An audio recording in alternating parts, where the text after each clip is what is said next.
हाल ही में हिमाचल प्रदेश के मुख्यमंत्री सुखविंदर सिंह सुक्खू ने केंद्र सरकार से एक बड़ी मांग रखी। उन्होंने विदेशी सेबों पर लगने वाले आयात शुल्क 50% से बढ़ाकर 100% करने को कहा। साथ ही उन्होंने ये भी मांग की कि जुलाई से नवंबर के बीच जब हिमाचल में सेब की मुख्य फसल आती है तब विदेशी सेबों के आयात पर मौसमी रोक लगाई जाए। वजह सीधी है, इस समय राज्य के करीब 2.5 लाख सेब किसान अपनी फसल बाजार में लाते हैं और सेब राज्य के कुल फल उत्पादन का लगभग 80% हिस्सा है। ये मांग ऐसे समय आई है जब केंद्र सरकार ने Bharat New Zealand free trade agreement के तहत न्यूजीलैंड से आने वाले सेबों पर आयात शुल्क 50% से घटाकर 25% कर दिया है, वो भी अप्रैल से अगस्त के बीच, यानी ठीक उसी समय जब भारत के सेब किसान बाजार में उतरने लगते हैं।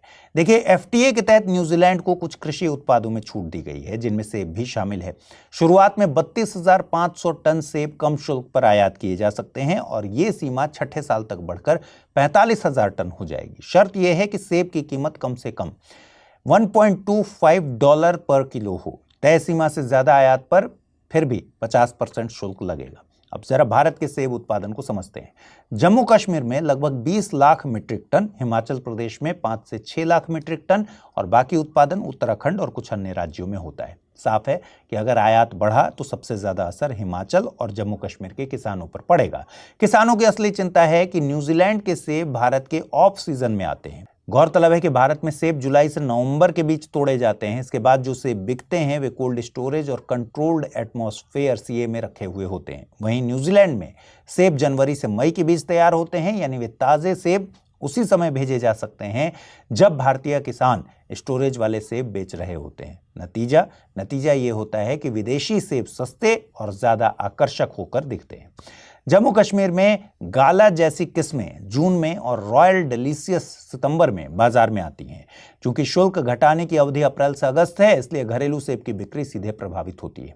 किसानों का कहना है कि सस्ते आयात से घरेलू सेब की कीमत गिरती है, बाजार छिनता है और मेहनत का सही दाम नहीं मिलता। ऊपर से हाल के वर्षों में जलवायु परिवर्तन, अनियमित बारिश, कम बर्फबारी, सूखा, बाढ़, क्लाउड बर्स्ट और लैंडस्लाइड जैसी आपदाओं ने उत्पादन पहले ही कमजोर कर दिया है। इन हालातों का असर साफ दिखा भी। 2023 में हिमाचल में सेब उत्पादन 28% तक गिर गया।